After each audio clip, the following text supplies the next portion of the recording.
Antes de assistir esse corte do Badola, lembre-se de se inscrever no canal, deixar o seu like e se quiser fazer parte da nossa comunidade, seja membro do canal, tem o link aqui na descrição do vídeo.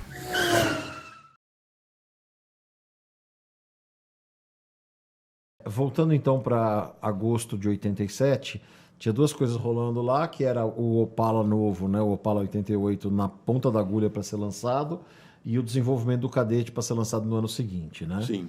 E aí você, dessas novidades, aí qual foi a primeira que você acabou tendo que mexer?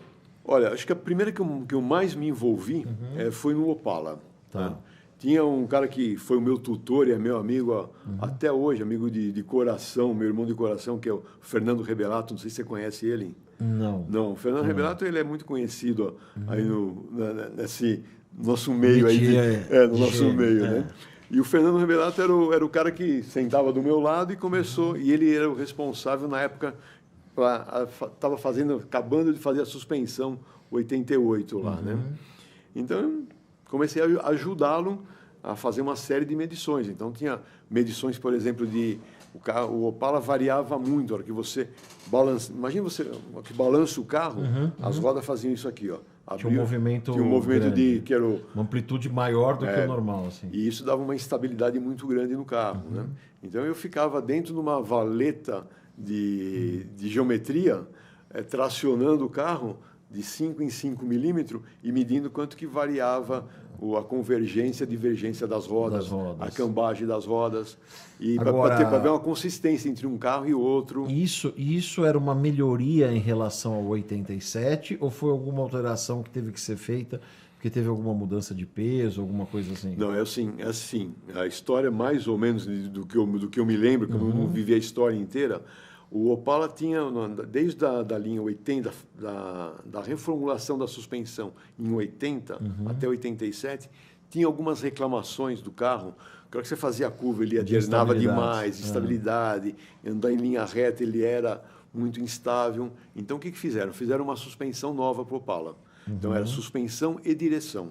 Teve um carro conceito que eles montaram, que eu não conhecia esse carro, infelizmente, que foi chamado de Trovão Azul. Tá? Então era um Opala 4 portas, 6 cilindros e tal, que colocaram tudo de melhor nesse carro.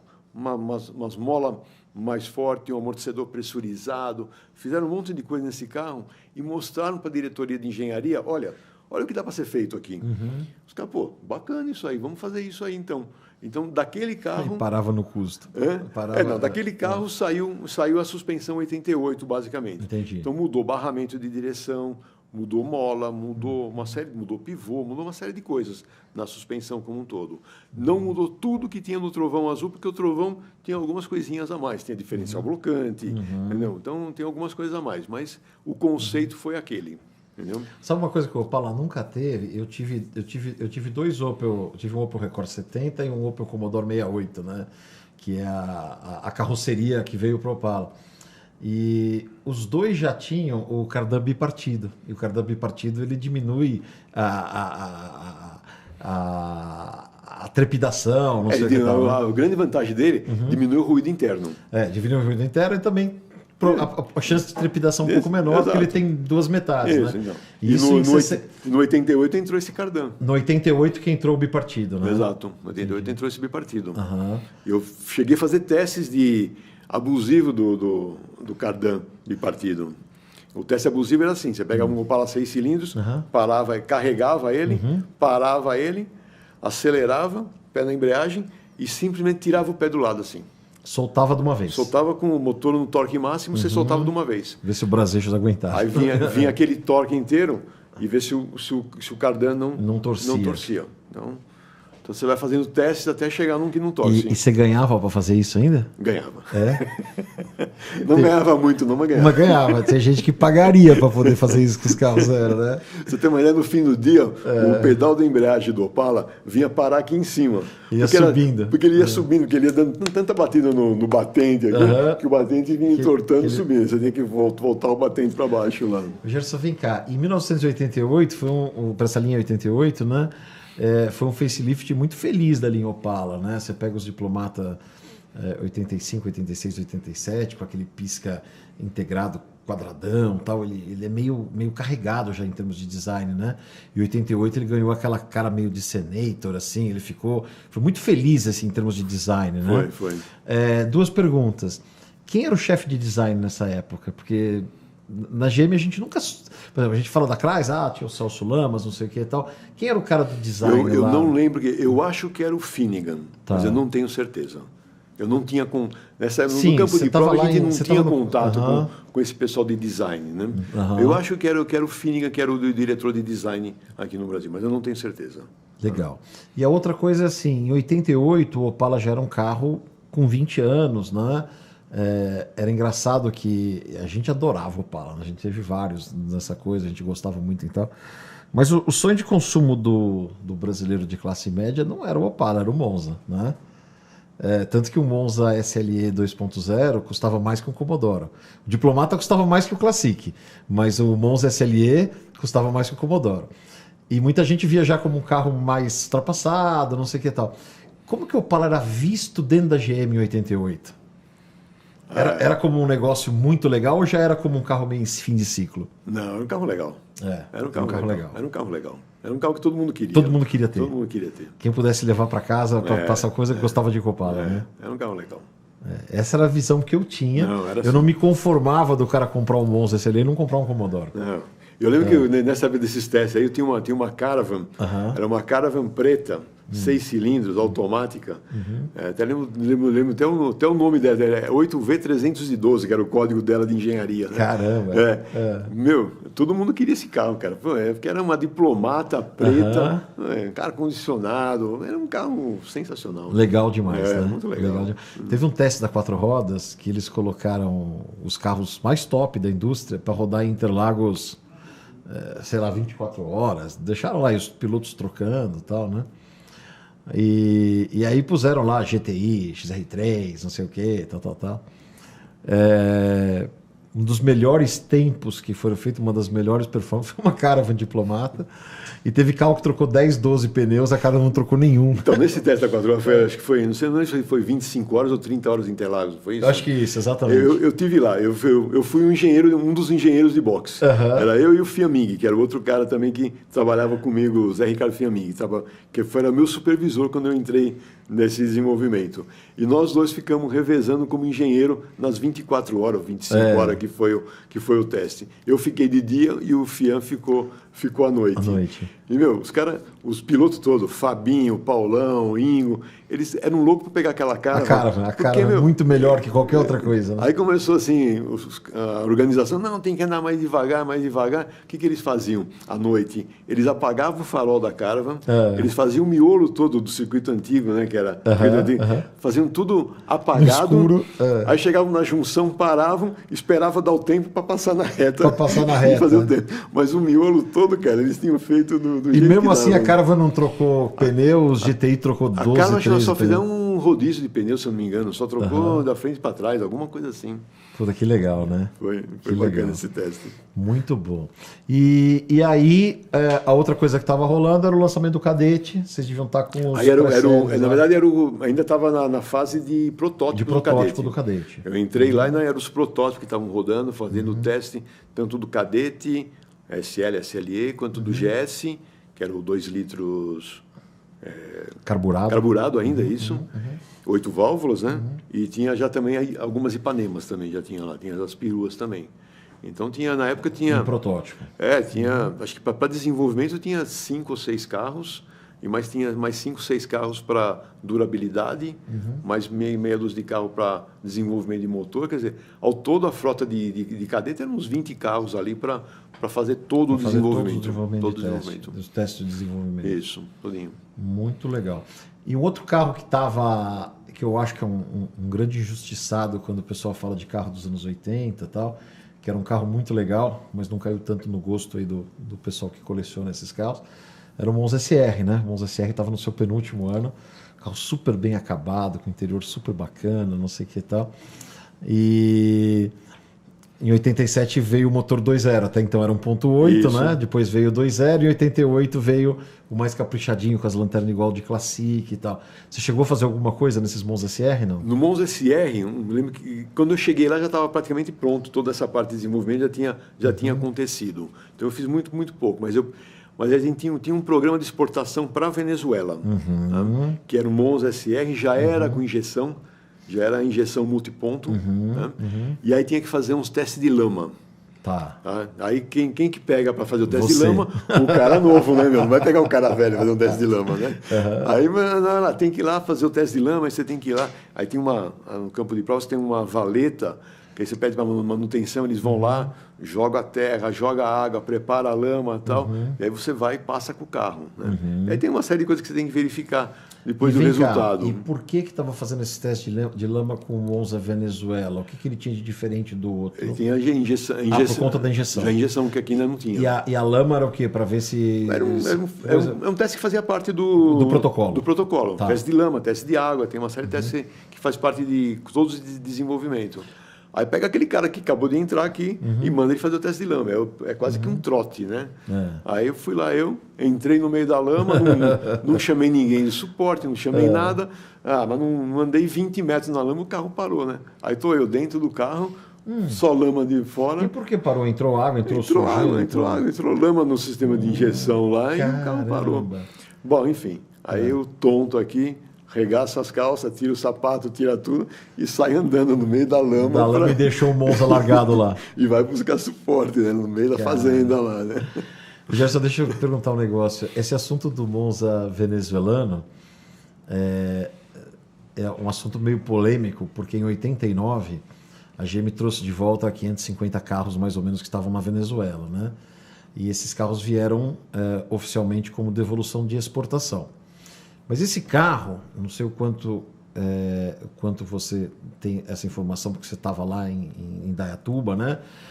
Esse carro, ele não ia pronto para a Venezuela, né? Ia a carroceria desarmada para armar lá, ia motor e câmbio, e aí fazia interior, fazia as rodas, fazia vidro, fazia tudo lá na Venezuela, Sim. né? Era isso? Como que você chegou a ver disso? Eu não lembro, nessa fase do Monza, eu não lembro qual que era o conteúdo local que eles tinham lá na Venezuela. Era um programa chamado CKD, que é Complete Knockdown. Então você manda o carro desmontado e o Complete Knockdown tem vários níveis, né? Que você pode mandar um subconjunto já montado, outro não. Depende da necessidade do negócio. No caso do Monza, o carro não era nem completo. Ele era totalmente desmontado, mas não ia tudo, né? Para os vidros. Então, aí você tem. Então você manda um kit daqui para lá e lá você agrega um conteúdo local. Tá? Então isso acontece até hoje, isso, né? Então o Monza eu não lembro o que era local, o que não era local. Entendeu? Então isso eu não sei como que era o processo. Mas eu lembro desse caso, foram 500 e poucos carros venezuelanos, era Monza SR automático. Né? Porque lá na Venezuela... A gasolina. Lá na Venezuela só andava com carro automático. O venezuelano nunca... Não sei se hoje sabe, né? Mas nunca soube dirigir carro manual. Né? O venezuelano tinha uma escola mais americana de automóvel, né? Bem americana. Nessa época eles eram totalmente americanizados. Os carros lá eram todas as barcas americanas lá, né? E aí te puseram para fazer o teste de lama ali. Aí fui fazer um teste de lama no Monza. Então assim, do Monza eu fiz... Nessa época eu fiz pouca coisa.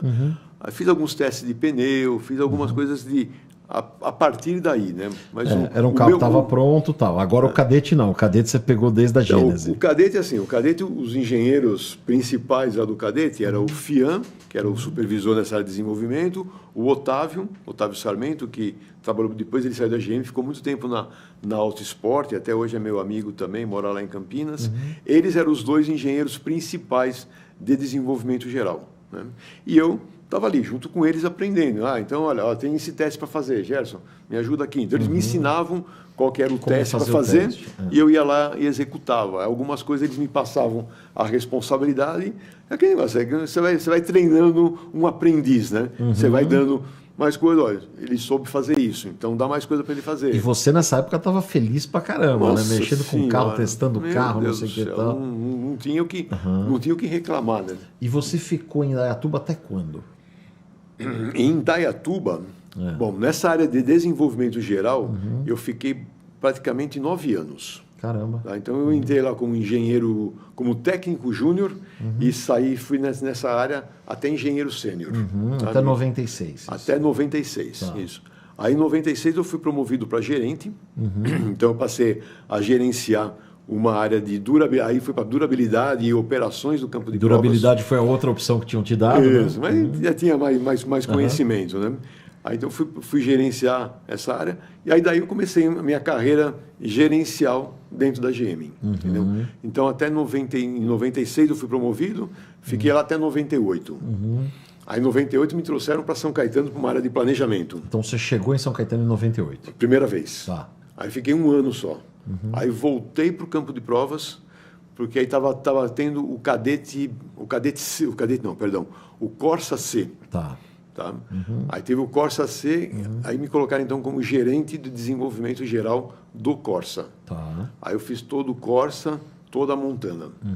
Então fiz Corsa de cabo a rabo, e aí fiz a Montana também. Corsa C, né? Na verdade eu já tinha feito o Corsa B. Corsa B, toda a parte de calibração, de suspensão, que a gente acabou pulando. Né? Sim, a gente vai voltar lá. Eu só queria né? saber quando é que você tinha ido para São Caetano. Então vamos voltar. Do cadete, então, próximo lançamento que a GM fez foi o Ômega. O cadete, se você lembrar bem, tinha uma coisa bem bacana no cadete, né? Que isso foi a grande sensação dele. A indústria automobilística nacional, ela estava há quase 5 anos sem ter nenhum lançamento expressivo. Perfeito. E o cadete foi aquele carro que veio para impactar. Então, assim, as revistas estavam todas ouriçadas, querendo saber sobre o cadete. Então, a gente saía com o cadete para fazer teste, era sempre tinha algum jornalista correndo atrás da gente para tirar foto. Então, teve muita coisa assim do cadete. Né? Até do cadete eu fiz uma viagem que tem uma capa da 4 rodas, que é uma capa que tem um cadete GS vermelho, é a capa. Até eu escrevi uma matéria para o Auto Entusiastas contando a história dessa capa. Né? E essa foto foi feita na rodovia dos Bandeirantes. Eu saí de uma viagem de 15 dias. Eu Caramba, você fui até Teresina e voltei. Puxa vida. Com um cadete protótipo. Eram 6 carros. 6 carros. E eles de zebrado, assim? Não, na época não tinha zebrado, na época já estavam assim, sem logotipos, né? Alguns disfarces muito pequenos, mas muito já a cara do carro já.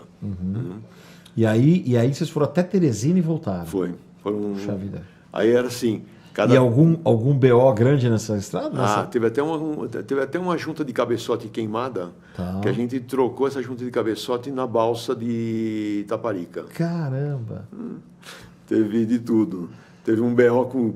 mas a junta teve um de BO cabeçote... com o Fernando mesmo, que a gente estava lá em Teresina, tinha acabado de revisar os carros, tudo parado. A gente começou a colocar os documentos em cima dos tetos, né? Deu aquelas tempestades de verão. Estragou tudo. Não, que estragou. Saiu voando aqueles documentos, tudo documento de placa verde de fabricante. E a chuva caindo duro, aquela chuva. E aí o Fernando lá caçando aquele documento, até encontrar o documento que tinha sumido lá, porque não podia continuar viajando com o carro sem o documento da placa azul de fabricante, né? Caramba, que loucura, né? E vem cá, e essa junta de cabeçote quebrou foi uma eventualidade. Não, foi uma eventualidade. Era o motor do Monza. Se tinha alguma coisa que não precisava testar lá, era motor, né? Exato. Tinha que testar todo o resto, menos motor. Nem se preocupou com isso daí. Teve acho uma mangueira furada, uma pedra que pegou. Mas foi coisa besta. E aí o lançamento do cadete foi realmente um baita sucesso na época, né? Foi. O lançamento, o evento lançamento, ele foi no Rio de Janeiro, foi lá no Rio das Ostras, se eu não me engano. Botaram um cadete no alto de uma pedra. Lá. Os jornalistas contam até hoje a história desse lançamento. Eu não fui para o lançamento. Quem foi no fim foram os engenheiros, que eram os principais do desenvolvimento. Né? E nessa época você já tinha carro da empresa? Você usava carro da empresa? Ainda não. Só passei a ter carro da empresa mesmo quando eu fui promovido para gerente. Para gerente, tá. Mas nessa época, os caras de desenvolvimento... Ficavam com os carros. A gente acabava ficando com os carros.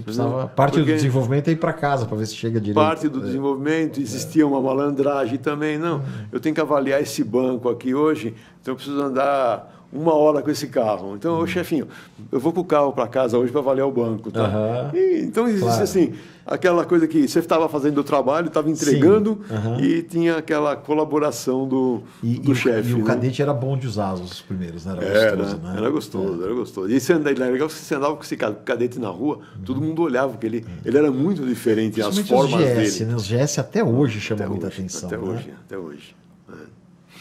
Muito bom. Bom, então depois do cadete, Ipanema, teve o outro facelift do Opala, né? 91, 92. Isso. Não mudou Aí foi nada mais de suspense. Aí foi só estética, Teve alguma uma coisa. mudança importante no final de 90. A direção. Não, eu ia falar da parte de combustível, o tanque de plástico, o canister, catalisador, parte de emissões lá. Mas de emissões entrou e passou uma a coisa. entrar o Brosol 3E no lugar do Solex antigo. Isso. Teve uma mudança de coisa, mas nada de muito... Essa parte eu não trabalhava. Entendi. Porque aí tinha o grupo de motores Tinha o grupo que eram de exclusivo para essa parte de carburadores, do mais. Paulo Rido, que é outro amigão nosso aí que fazia isso daí. Então eu não trabalhava com essa parte aí. Eu trabalhava com a parte, sempre fui com a parte de desenvolvimento geral, mas era assim, carroceria e chassis. Tá. Entendeu? E aí, não lembro se foi no 90 ou no 91, entrou a direção hidráulica servotronic, Tá. que ela dava um aumento de esforço de... Ela era mais progressiva. Ela tem uma progressão eletrônica lá do esforço. Essa calibração, na época, fui eu que fiz com o pessoal da ZF. Que legal. Eu já tinha experiência para trabalhar com essa parte. Calibrar né? o quanto mais dura ela vai ficar, não pode ficar dura demais, mas quanto mais firme, mais segurança. Fazer a curva de progressão né, do sistema. E é engraçado, depois a gente vai entrar na sua experiência de Opala na pista, né? Mas eu tive Opala desde zero, tive Opala zero e tal. Denuncia idade, né? O cara fala que teve Opala zero. Mas eu acho uma coisa que eu sempre falei da suspensão do Opala, do comportamento dinâmico do Opala, né? Em curvas e tal. Quando você pega um piso liso, ele é muito bom de curva. O que assusta é quando tem buraco e você pega numa roda traseira o buraco, aí ele começa a pular, você não sabe para onde ele vai pular, né? Não, e o Opala tem uma outra coisa. Como ele tem aquela barra apanhar inclinada, a hora que você faz a curva para um lado, ele reage de um jeito. Para o outro, ele reage de outro. Então, assim, quem tem um pouco mais de sensibilidade pega isso. Tem gente que não é simétrico. Não é simétrico. A curva para a reação. direita não é simétrica a curva para a esquerda. Isso, Perfeito. porque a reação do eixo ela acontece de maneira diferente. Né? Então, tem isso também no Opala. Né?